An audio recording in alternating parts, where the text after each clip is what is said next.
Dante's got a great story, and most of you who go into the Cleveland facility are going to remember him just because he was a superstar in there. And so I thought, what a great way to connect some groups that know each other. And so I suspect there's probably a bunch of questions, but for now, I want the focus to be on Dante.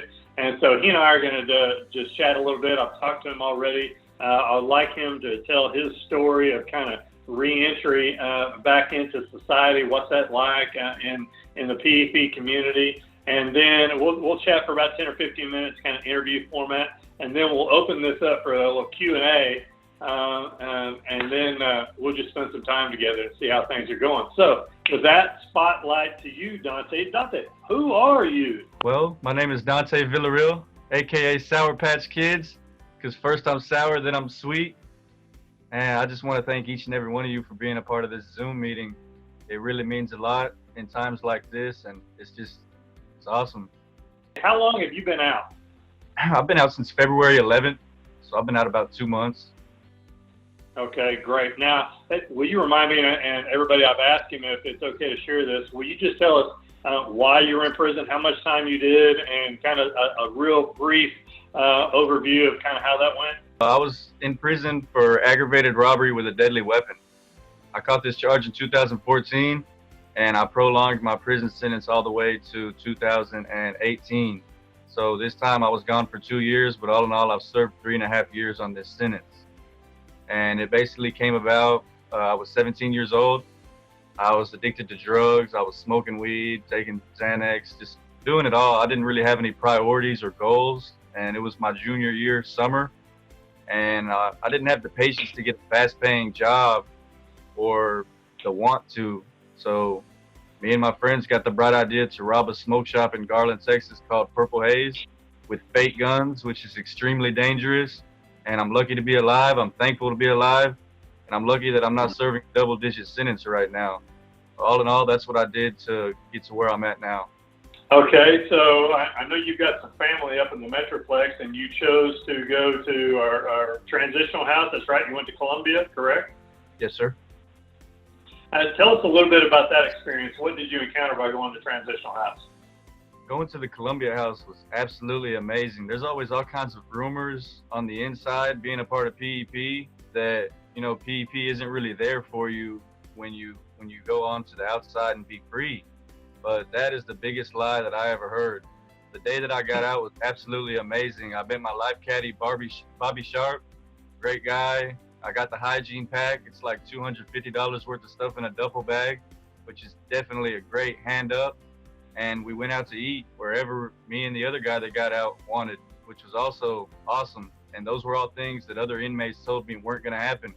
And on top of all that, had a great room, great roommate, you know, 2 people to a room in the Columbia house. And it was great. The brothers accepted me with open arms. Since I'm from Cleveland unit, there wasn't many people from Cleveland unit that went to the Dallas houses, which is the Columbia house. And man, the brotherhood in PEP is just so amazing that I was able to speak to those guys like we knew each other forever. And it just went on to be great. There's all kinds of support and network amongst ourselves in that house. And people have job leads. They know the exact process you need to go through when it comes to re-entering society. They can give you directions. And it was just an absolutely great place to parole to initially. For those reasons alone, just having a team and having other brothers that you can lean on whenever things get hard and you might not understand what to do. Any house dinners or any outings or things that you did with the Brotherhood or volunteers at Columbia? We have a brother, Lewis, from a local church. He actually came, he and his wife came. They made an amazing dinner. I mean, homemade lemonade, everything from scratch. And the food was great. And a lot of guys at the Columbia house are always working, but they were able to plan together with their employers and be there for that house dinner. So being caught up in the daily hustle and bustle, we weren't able to spend time with each other as much as we would like to and actually process. But that dinner called for us to do so. And so we came together, we ate some great food, and we just really got to spend some quality time together. And on top of that, we were able to play cornhole outside right after. And Lewis beat every single one of us. I think he played that game entirely too much, but I came in close to beating him, so I at least hold that title. That's awesome. So you got out in early to mid-February, so right before all this COVID stuff hit. And so what was your experience with COVID? How has that impacted you?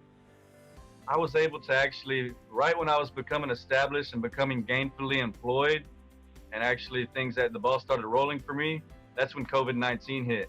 So PEP's paired with a nonprofit called Pivot, and it's like a staffing agency. So they linked me up with Chewy's Mexican restaurant, and I went and did the interview, and they loved me. So I got hired as a dishwasher, and the day that I started is the day that President Trump said that everything's shutting down. So they pretty much told me, hey, we're taking you off the schedule. And I tried to talk them into letting me continue to work, primarily because they're still going to be able to do like Uber Eats and stuff. But they told me that wasn't going to be able to happen, and they would call me after all of this is over. So it has definitely affected me greatly. I've had to do things like donate plasma. Luckily, we have a brother like Dave Ludicky that gave me some side work once before. And then Stephen Fusil, he gave me some side work. I was able to go put together some safety masks with him.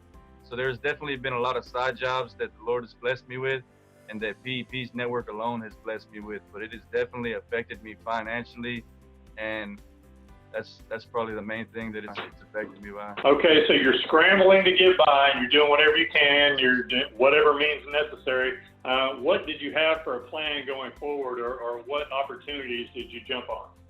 Well, one opportunity that literally fell right into my hands the day I got out was PEP paired with this school that teaches trades. This school is called Tracom, and right now they're doing a class for HVAC.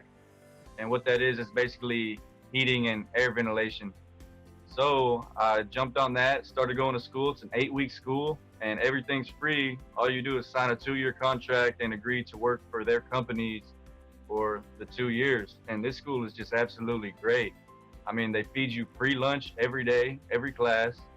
You have hands-on learning in the lab. Most HVAC schools don't. And the instructors are very, very personable. You can call them anytime. They'll stay after hours to show you something that you might not understand. And that school has just been a huge blessing, just because it's something that's going to put me on a good path towards my career. And I feel like I'm being taught by the best of the best. So that all boils down to me just thanking PEP for linking up with the people that they do, because if they didn't, I would have never heard about it, and the opportunity wouldn't have came my way. A little backdrop: Tracom is a brand new trade school that wants to teach HVAC, and they want to get into other things too, like electrical. But they basically have an employer, an HVAC, commercial HVAC company in the Metroplex, who pays the tuition for our guys to go through. Right now they're paying for everything and guaranteeing them a 2-year contract. We've had 10 guys go through the program, all who are making $20 an hour, first job out of prison, and there are 7 more right now who are in class looking at the same time, same starting wage window. Dante, when do you graduate? May 1st I'll graduate. May 4th I'll be working. So they're jumping on the ball. They really want us to work. The CEOs ask the instructors every day, hey, do you have any guys ready for me yet? So one thing that I do have to commend that school for is that when the COVID-19 stuff started, we were on video chats every day for about 5 hours. We were getting the book work done. We were learning about sales, and we were keeping the curriculum going. So right now the school is opened back up, luckily, and we've been getting our lab hours in, and we just took our EPA test yesterday, and I'm feeling really confident that I passed every single one of those tests. So I'm sure I'll be EPA universal here within about 5 weeks. Well, that's fantastic. Tell us a little bit about your situation, like your financial situation. Have you opened up a bank account? What's your credit look like? What kind of plans do you have along those lines? I have a bank account, but I don't have much in it at all. And when it comes to credit, I haven't been able to get a secured credit card yet, but that's the plan. I want to get a secured credit card with my bank and start building my credit. Right now, I have no credit whatsoever, but I definitely have a plan on how I want to build it with the secured credit card. Pretty much as soon as I spend something on it, I'm going to pay it right back and kind of keep that ball rolling. But I'm debt free right now, luckily.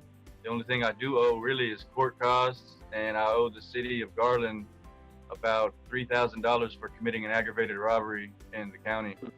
But other than that, there's nothing hanging over my head as far as credit goes. One of the concerns that we have at PEP is that our transitional houses are, a lot of guys who are kind of jam-packed together, and so we've put together some protocols of what would happen, how we would respond if somebody tested positive. But in the meantime, we want to be proactive, and we've asked any of our guys who have solid family to go home to that it'd probably be better for them to disperse and make room for somebody else. Dante was one of those who graciously accepted that offer, and you moved in with your dad, but you also have a son in the Metroplex. So tell us a little bit about your family life. My family life is absolutely great. I honestly, through addiction, I burned a lot of bridges, and I was in a mindset when I was in prison that I didn't even want to rebuild these relationships because I felt like it was just over. But through processing with people in the in-prison management and just PEP brothers while I was in PEP, they pretty much talked me into reaching out to my family, and I made amends, and everything is great now. Me and my dad, we're on better terms than ever. I mean, I'm living with him, and we're doing great. My son, he's 1.5, and the mother of my child and I, we aren't together, but we're on great terms too. So I'm able to see him pretty much whenever I want, whenever I can. And right now I'm just kind of trying to build that bond with him. He's still kind of skeptical about who I am because he hasn't seen me his whole life. She was 3 months pregnant when I was incarcerated the last time. But he and I are definitely making some good groundbreaking bonding moments. You told me you took him somewhere. Where was that? I took him to Kids Quest in Mesquite. It's like a big old wooden jungle gym. And I feel like that was like where we had our first biggest moment, because that day he would like run to me and hug my leg, and he was letting me hold him, and he was actually being really comfortable with me, and it was a great day. He was having fun. He's a big 1.5-year-old, so he was definitely running around with like 2-year-olds and 3-year-olds that are like speaking fluently. So I was asking other people's parents, like, man, how old is your kid? And they're like 2 or 3, and I'm like, wow, man, my son's over here wrestling with him, knocking him down, and it was just great. He's a tough little guy, and that day we definitely we bonded well, and it's in the memory banks for sure. I'm not sure if you're going to remember this question or not, but I asked you, what was that one moment that you had since you've been out that things are different in your life? Do you remember what you told me? The moment that I really recognized that I was different was the first time that I saw my son when I got out. I remember thinking, like, I had this false perception that I was going to get out and everything was just going to be the same. But in the back of my mind, I kind of knew it wasn't going to be. So, the mother of my child, she moved on. She has a boyfriend now. So when I went over to their house to see my son, her boyfriend was there. And I remember thinking, like, man, a woman is a lot of men's downfall when it comes to them getting out of prison. I've always heard those stories, and I've always told myself that wasn't going to be me.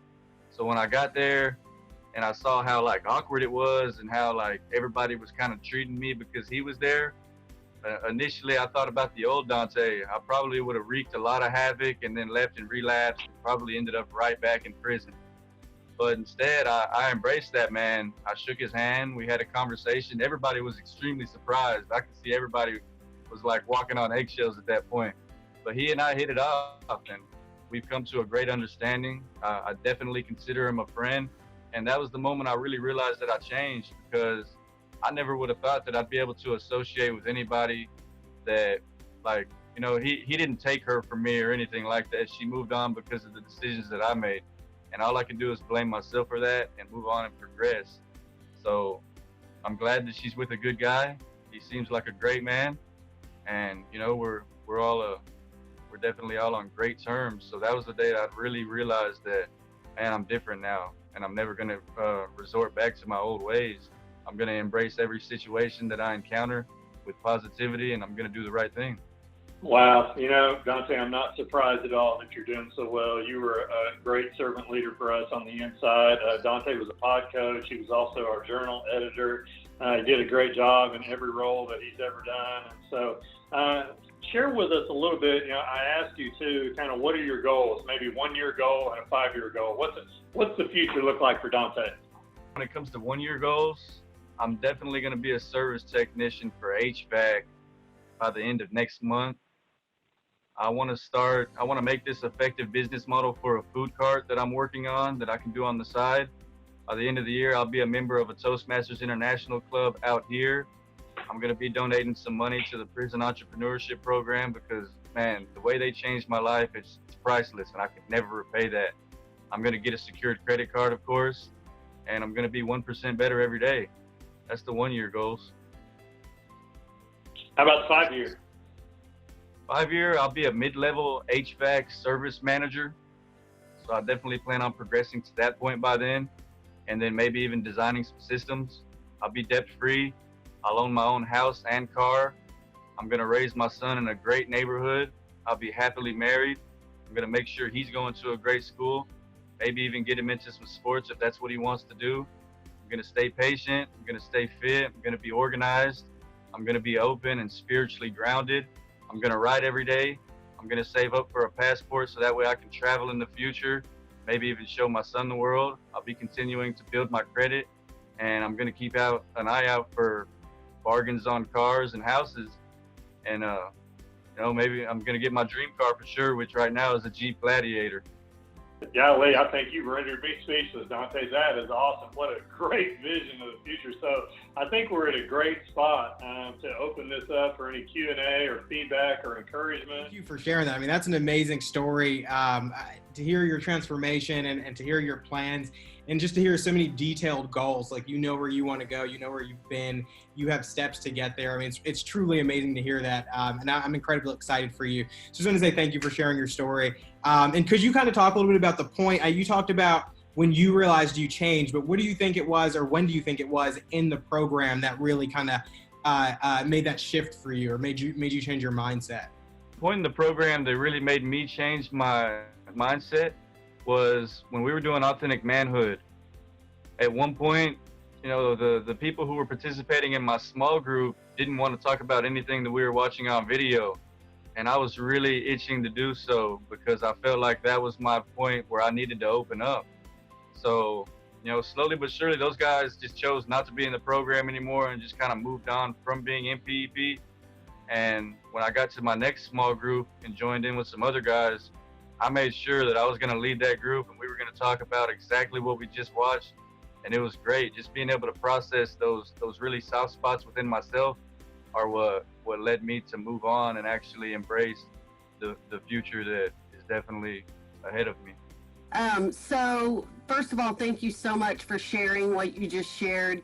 I just cannot tell you how important I think relationships are to people's success and happiness. And I think we go through life thinking that it's all about our career and the choices that we make in that regard, and that kind of drives us. But the reality is that if you aren't in a good relationship with your mother, your father, your children, your employer, all of those things are really, to me, what matter the most. And I think it's interesting that you touched on the part about how within your group, you were the only one that was willing to touch the soft spots or whatever. And I think that is so important that we need to accept that in the world, when people are behaving a certain way, we judge them, but we need to understand that they're avoiding something. And so you are so brave to allow yourself to go there, because if you don't go there, you learn from it, And so I just couldn't be happier for you. Not only do I sense your, I'm inspired by your plans for the future, but I can see physically, and this is what I'm happy about the Zoom call, is in your eyes, in your soul. I mean, you just look lighter. And I've always loved seeing you in the prison, but it's amazing to see you here, because I can just tell you're even lighter and happier, and I'm thrilled for you. Now, one last thing I want to ask you is, when the school came about, was that a direct result of the fact that you weren't going to be able to work at the restaurant, meaning that opportunity would not have presented itself if that wouldn't have fallen through, or was that always part of the plan? Actually, it wasn't always a part of the plan. but it was a part of the plan before COVID-19 was something that came about. So my original plan was to work at Chewy's on the side to generate income while I go to school. So, but it just worked out that you had to start. You started school, and right now you don't have an income, but it's going to turn out to be this amazing opportunity. That's great. That's really good to know. And then the last thing, I do have a little bit of a concern. Apparently, one of my friends, when I was talking about PEP, and he owns an HVAC business, he said, well, you need to tell them they can't get licensed if they're a felon. So I want to make sure that's obviously not the case, because this person wouldn't be paying for y'all to go to trade school, right?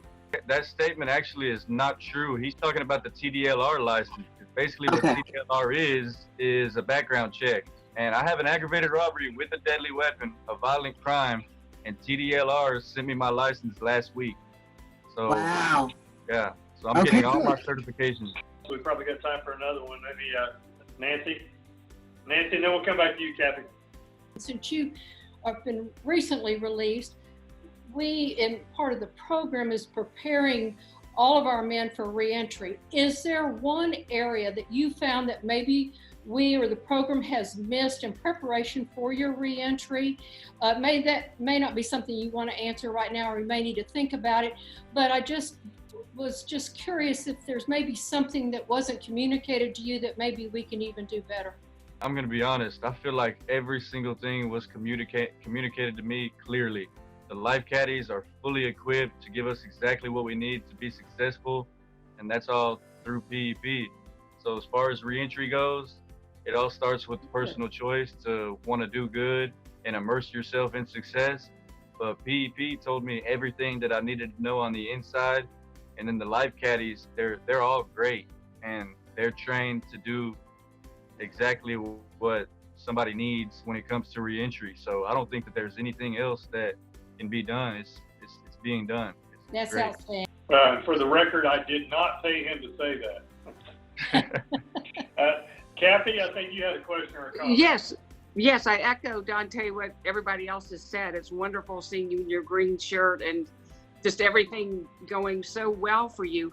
It struck me, you had said when you were 17, when you got yourself into that situation, that you didn't want a boring, low-wage job, right, at that time. And so that's what led to what happened. But then getting out of prison, you were obviously willing to take and wanted the dishwashing job at Chewy's. So that to me shows a lot of a transformation just in that way. What was that like for you being a dishwasher? Did you think that was beneath you, but you saw your HVAC career? Sort of, what were you thinking when you were washing those dishes? I've worked in a scullery before in prison, and it was extremely easy. So my first thought was, man, this is going to be a simple job, and it's going to be a great way to generate some income, because they were paying 12 and some change an hour. So I honestly thought that was entirely too much to pay a dishwasher initially. So I was really actually grateful, and I felt like the manager was really rooting for me because I was able to share my testimony with him. So I didn't feel like it was beneath me. I felt like it was definitely something that was humbling, though, because when I am successful, it's something I can look back on, and I can even just keep that good relationship with the manager for giving me that chance being in the situation that I am in. Great answer. I love it. Thank you. Awesome. Well, Dante, your story is phenomenal, but no more phenomenal than you are, brother. You're doing a great job. I think you're on point. We expect nothing but success and great things out of you, because that's all you've ever demonstrated. So I want to thank you for coming on, sharing your story today. It's an honor and a privilege to be a part of the debut of PEPTalks. I know that this is a great idea and it's going to go far. I wish each and every one of you nothing but blessings and a great day. This was an honor, Brian. I really appreciate it. Thank you.